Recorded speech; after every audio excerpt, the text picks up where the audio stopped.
मड़ी होई मावड़ी आवड़ वेगी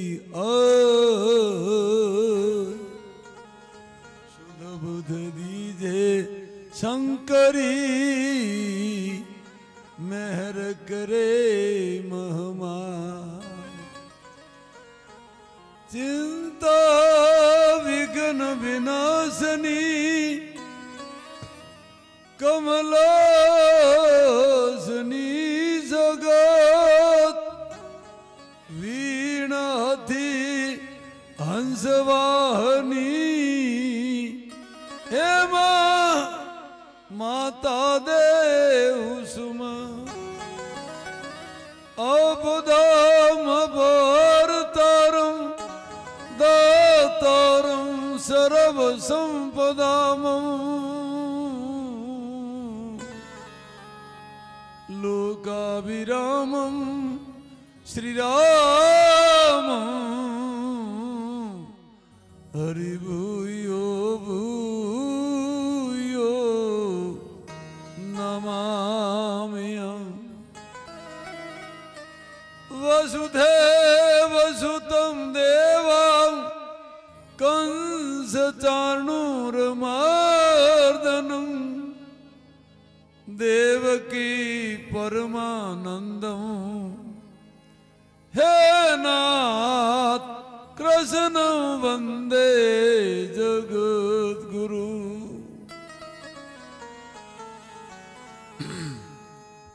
वात्सल्यमयी करुणा की मूर्ति विश्व का भरण पोषण करने वाली कामधेनु स्वरूपा गौ माता के चरणों में नमन कर स्थानीय ग्रामीण देवताओं को नमन करते हुए व्यासपीठ पर विराजमान परम श्रद्धे मधुरभाषी बाल ऋषि सबका हितैषी करनी और कथनी में एकेश्वरवाद रखने वाले ऐसे द्वैत श्रेष्ठ भागवत आचार्य हमारे भवानी शंकर जी, मंचस्थ विराजमान स्वामी जी, ध्वज मंडल, संगीत मंडल, प्रबुद्ध जन आर्य भद्र पुरुषों, वात्सल्यमयी ममता की मूर्ति मातृ शक्ति, नन्हे मुन्ने बच्चों, सबके भीतर विराजमान उस परम तत्व को मेरा कोटि शत प्रणाम। सज्जनों, भक्त महिमा सुन रहे थे नैनी बाई के मायरे के रूप में महापुरुषों ने प्रभु को प्राप्त किया। सनातन धर्म जैसा धर्म हमें प्राप्त हुआ और सनातन धर्म में जन्म लेने के बाद अगर प्रभु की प्राप्ति नहीं हुई तो पश्चाताप के अलावा पल्ले कुछ नहीं पड़ेगा। एक दिन सज्जनों, प्रभु को पाना कैसे, ये हमें सत्संग में इसका ज्ञान मिलता है। एक दिन बीरबल और बादशाह का संवाद। बादशाह ने कहा, बीरबल तुम्हारे सनातन धर्म के लोग गुफा में गुफा के अंदर गुफा और ऊंडे जा करके बैठ जाते हो, तुम्हारा भगवान कैसे मिलता है? तुम्हारा भगवान करता क्या है और तुम्हारा भगवान खाता क्या है?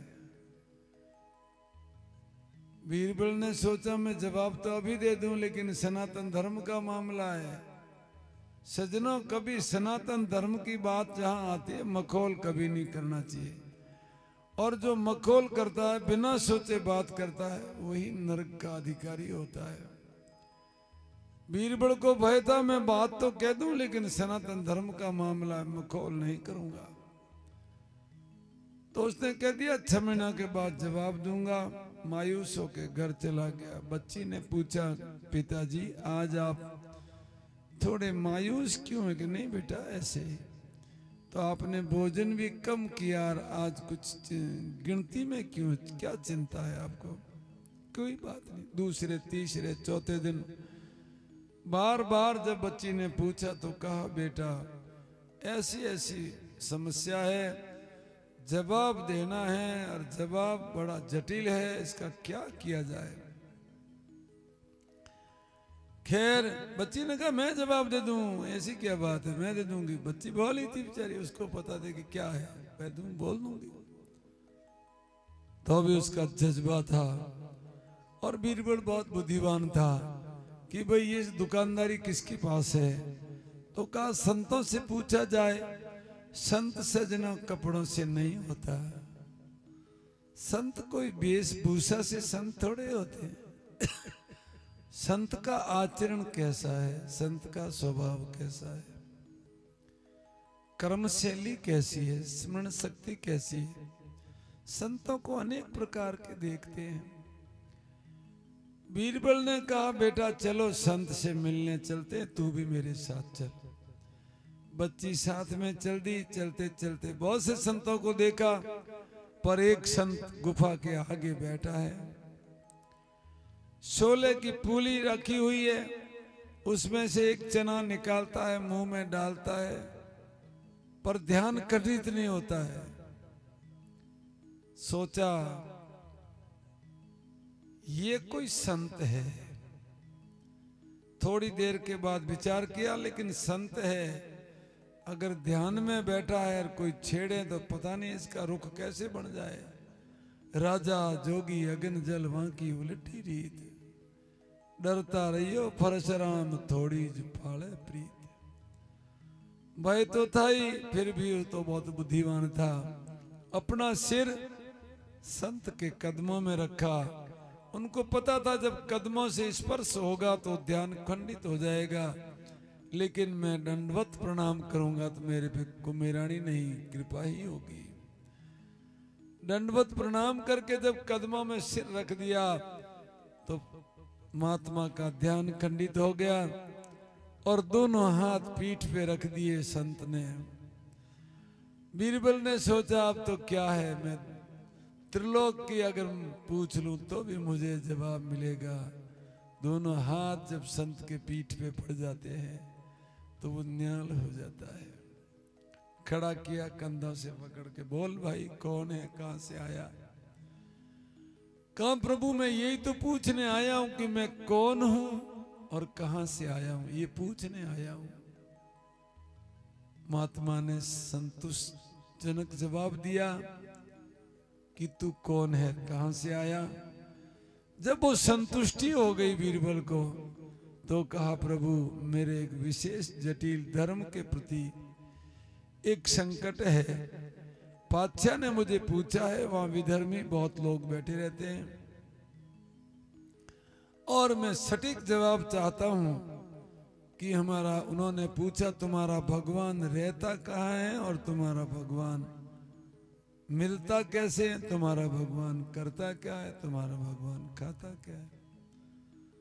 तो कहा ये तो आसान बात है, फिर भी तुम्हें अगर ध्यान नहीं है तो मैं बच्ची को आशीर्वाद दे देता हूं। बेटी तुम ऐसी ऐसी बात कह देना, तुम्हारे भीतर मैं तुम्हारी शक्ति से बोलूंगा, तुम जाओ। और जो ही पूछा तो कहा इसके बारे में क्या पूछते हो। सभा में बच्ची को लेके गए, उन्होंने कहा बच्चे तुम साथ में ले जाना सब, ताकि वो पूछेगा कि तुम्हारा भगवान रहता कहाँ है, मिलता कैसे, तो कहना क्या पूछते हो, ये तो हमारा सब बच्चे जानते हैं, छोटे बच्चे भी जानते हैं। क्योंकि हमारे बच्चों की पहले जो संस्कृति, जो हमारी संस्कार थे, वो एक गणित से शुरू हो जाता था और 10 तक की जब गणित बोलता था तो बच्चे पारंगत हो जाते थे। बहुत ऊंची श्रेणी की गणित थी हमारी, वो बर्बाद हो गई। वो हम 1 2 में आ गए। एक ईश्वर एक है, 2 धाराएं हैं, त्रिगुणा संपन्न जगत है, 3 ही गुण है सारा, चाहे सतोगुण तमोगुण रजोगुण हो, चाहे भूत भविष्य और वर्तमान 3 काल है। वात पित्त और कफ, ये 3 से बीमारी पैदा होती है। एलोपैथिक, होम्योपैथिक, आयुर्वेदिक, ये 3 इलाज है। तो 3 से आगे अगर जब 3 तक की गणित बच्चा सीखता था तो बच्चे को बहुत बड़ा ज्ञान हो जाता था। और जब 4 कहते तो ब्रह्मांड खुल जाता था। 4 वेद है, 4 वर्ण है, 4 खान है, 4 आश्रम है, आदि आदि 4 से बहुत बड़ा लंबा संबंध है। 4 सीखते समय बच्चा क्या क्या ज्ञान अर्जित कर देता था। ऐसे सजनों 100 तक की गणित है। इतनी कीमती गणित थी हमारी देश की कि एक बार बच्चा 100 तक गणित सीख जाता था, वो बहुत बड़ा विद्वान हो जाता था। 14 तक की गणित में 14 विद्या निधान, 16 कलाएं आ जाती थी। 18 कहते वो बालिक हो जाता है, उसके कई खजाने खुल जाते हैं कि 18 किसको कहते हैं, 19। और आगे जाके आश्रम, ब्रह्मचर्य आश्रम की गणित 25 तक है। 25 तक वो जब गणित सीख जाता था तो वो सारा गुण उसमें भर जाता था। और कहते थे चॉइस तेरी इच्छा से जिया है, अब तुम्हें 25 यानी गृहस्थ में आना पड़ेगा, पचना होगा। कितने बरस के? 50 बरस। तो 50 बरस के बाद वानप्रस्थ होना है। तो 25 यानी पचना है, और पच लिया कितना? 50। 25 बार और 50 तो 50 हो गया। अब 51 वानप्रस्थ हो जा। 52 अगर नहीं निकला तो गणित ने कहा 53, ते मंस तून, पन मीन्स मंगता, अभी तक धाप नहीं पाया है। आदि आयु शरीर के लिए होती है और आदि आयु आत्मा के लिए होती है। 50 वर्ष तुमने गृहस्थ का पालन कर दिया, शरीर का विकास कर दिया, और आगे तुम्हें आत्मा के लिए 51 में वानप्रस्थ होकर के और 25 वर्ष वानप्रस्थ आश्रम का निर्वाह करते हुए, और फिर 75 के बाद 75 अब तरने का मौका आया, सन्यास ले ले। पहले सन्यास हमारे सनातन धर्म में वर्जनीय था, आश्रम व्यवस्था के अनुरूप होना चाहिए। जवानी में निकमा बैठ जाए तो राष्ट्र का काम कौन करेगा? और अगर जो 50 वर्ष के बाद घर में ही पड़ा रहेगा तो भी धर्म का पालन, धर्म का प्रचार अनुभव कौन देगा? ये हमारी सनातन धर्म की संस्कृति थी। और फिर कहा 80 जब गणित आई तो किसकी 80? एक ही 80, एक सिर्फ ईश्वर की 80, 81, 82, 83। और फिर 90, कोई भय नहीं है, क्योंकि 25 वर्ष ब्रह्मचर्य का पालन किया, 25 गृहस्थ का पालन किया, 25 वानप्रस्थ का पालन किया, और 25 वर्ष अब सन्यास का पालन हो रहा है। 90, और उसमें गणित कहती अणु अणु में ईश्वर को देखना। 91, 92, 93, 94 और 95, 96, 97, 98, 99 और 100। एक करके आत्मा का प्रवेश और स करके आत्मा की समाप्ति। इसलिए हमारे वेद में मंत्र दिया है आत्मा का कल्याण करने हेतु, ओम सोहम। ओंकार ने सौकार बिचे हंसले लालो हद लूटी। तो सजना इस प्रकार से गणित का जो था वो भी ज्ञान हमारे संस्कृति में था। कुछ समय में आरती करेंगे, आरती करके जाना है। तो कहा, बताया बेटा, बता तुम्हारा भगवान रहता कहाँ है और मिलता कहाँ है? कि प्रभु मैं ऐसे नहीं बताऊंगी, तो मुझे दूध पिलाओ तो मैं बताऊंगी। एक कच्छन तासली भर के दूध रखते हैं और दूध में अंगुली हिलाते हैं और कहते हैं जल्दी कर दूध पी ले। देख रहे हैं दुनिया, कैसे थोड़े पियोगी? तो क्या देख नहीं रहे होगा? अंगुली हिला रही तो क्या कर रही? अंगुली हिला रही हूँ, पहले मक्खन निकालूंगी, मक्खन निकाल के पहले मक्खन खाऊंगी, बाद में दूध पीऊंगी। ऐसे मक्खन नहीं निकलता। भौड़ी तो कैसे निकलता है? दूध को गर्म करना पड़ता है, गर्म को फिर ठंडा करना पड़ता है, फिर उसमें खटिंगन पड़ता है, फिर दही जमता है, दही फिर मटूरे में डालते हैं, मटूरे में झेरना डालते हैं, झेरना एक माकड़ी लगाते हैं, ऊपर कड़ी लगाते हैं, बीच में नेत्रा चलता है, पीछे नेहड़ी लगती है। देखो क्या क्या हमारी संस्कृति के ज्ञान था और कितने अमूल्य बातें थी, वो लिप्त होती जा रही है। और फिर वो विवेक और वैराग्य रूपी नेत्र से मंथन होता है, तब हमारा भगवान मिलता है। और ये दूध है ना, ये दूध के कण कण में भगवान है, क्यों घी है। ऐसे ही हमारा भगवान सबके भीतर है, साकार भगवान सबके भीतर है और निराकार भगवान सर्वव्यापक है। ऐसे हमारा भगवान सबके भीतर रहता है। और जैसे दूध में से घी को निकालते हैं, ऐसे दूध को महात्मा दूध गर्म रूपी तप करते हैं और शांति रूपी दूध ठंडा करते हैं और नाम रूपी खटिंगन डालते हैं और ध्यान रूपी दही जम जाता है और फिर मन रूपी झेरना, संसार रूपी मटूरा, उसमें माकड़ी रूपी ओम और कड़ी रूपी सोहम, ओम सोहम के जप करते हुए नेहड़ी से पीछे सारा ढांचा नेहड़ी से सटा हुआ है, क्योंकि ईश्वर की प्राप्ति बिना नेह नहीं होती है, प्रेम बिना परमात्मा नहीं पा सकते। इसलिए हमारे भगवान की ऐसे प्राप्ति होती है। राजा बड़ा प्रभावित हुआ, कहा बेटा अब बता दे तुम्हारा भगवान करता क्या है। कैसे नहीं बताऊंगी, मुझे आपके तख्त पे बैठने दो और आप मेरी जगह आ जाओ तो मैं बता दूंगी। और वो अधीर था, फटाक से उठा, किसी ने कहा जाओ बच्चे को उठा के तख्त पे बिठा दो। वो पीछे आ गया, आकर के जूतों पे खड़ा हो गया, बोला बेटी बता तुम्हारा भगवान कैसे मिलेगा। कैसे थोड़ा ही बताऊंगी, तुम्हें दिख नहीं रहा। देखो देखो देखो कितना मूर्ख है, देखो कितना मूर्ख है, समझ रहे, अभी तक समझ ही नहीं पाया है कि भगवान क्या करता है। मैं गरीब ब्राह्मण की लड़की थी जो तख्त पे बैठी हूँ, और जो तख्त पे बैठा था वो जूतों पे खड़ा है। हमारा भगवान राव को रंक बना देता है और रंक को राव बना देता है। इसलिए हमारी भगवान की बहुत बड़ी महिमा है। और कहा बेटी अब एक और बता दे तुम्हारा भगवान खाता क्या है।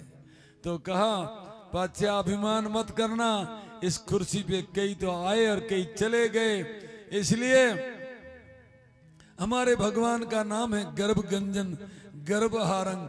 जो अभिमान करता है वो सर्वस्व नाश हो जाता है। इसलिए तू अभिमान मत कर।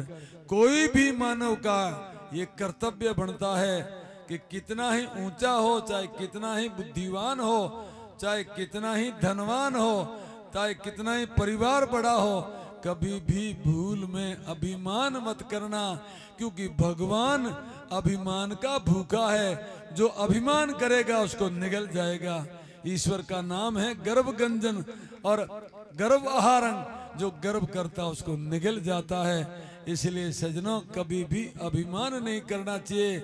और भगवान को पाना है तो सबके भीतर भगवान को देखें और विवेक और वैराग्य से जब हम ईश्वर का चिंतन करेंगे, चिंता से भगवान नहीं मिलता है, प्रभु चिंतन से मिलता है। तो भगवान की प्राप्ति के लिए हमारे ऋषि मुनियों ने जो हमें सीख दी है, तो हमें ईश्वर का मूल नाम ओम है, क्योंकि अ करके आत्मा का प्रवेश और स करके समाप्त, अ करके ओम और स करके सोहम। ओम सोहम, जो जिसको तू ढूंढ रहा था वो मैं तेरे भीतर ही था। मुझे कहाँ ढूंढे बंधा, मैं तो तेरे पास में, ना मंदिर मस्जिद में जा, ना ही ना मैं गुफा निवास में, अरे गगन मंडल में कुटिया मेरी, झिलमिल जोत अभ्यास में। इसलिए सजनों प्रभु का अभ्यास करना है तो भीतर जाना पड़ेगा। कहीं भी भटकने की जरूरत नहीं, जहां बैठे हो वहां ही भगवान मिलना है। न कोई काबे में मिलेगा न काशी में मिलेगा। आत्मज्ञान बिना नर भटकत, और गंगा जाए चाहे काशी रे, पानी में कोई मीन प्यासी, अरे देखत आवे माने हासी, अरे पानी में कोई मीन प्यासी। सजनों भटकने से भगवान नहीं मिलता है। भगवान तो निश्चल होकर के, निश्चल होकर के, शांति धारण करके बैठ जाइए। प्रभु भीतर उतरेंगे तो प्रभु के दीदार होगा। और यही मानव का परम कर्तव्य है कि इसी जन्म में प्रभु को पाना है तो भी हमारी यात्रा सफल होगी, अन्यथा कोई काम का नहीं। ये सब संसार सुना है, एक एक करके आए हैं, एक एक करके चले जाएंगे। तो सजनों लेट ज्यादा हो गए हैं, तो मैं सोचता हूँ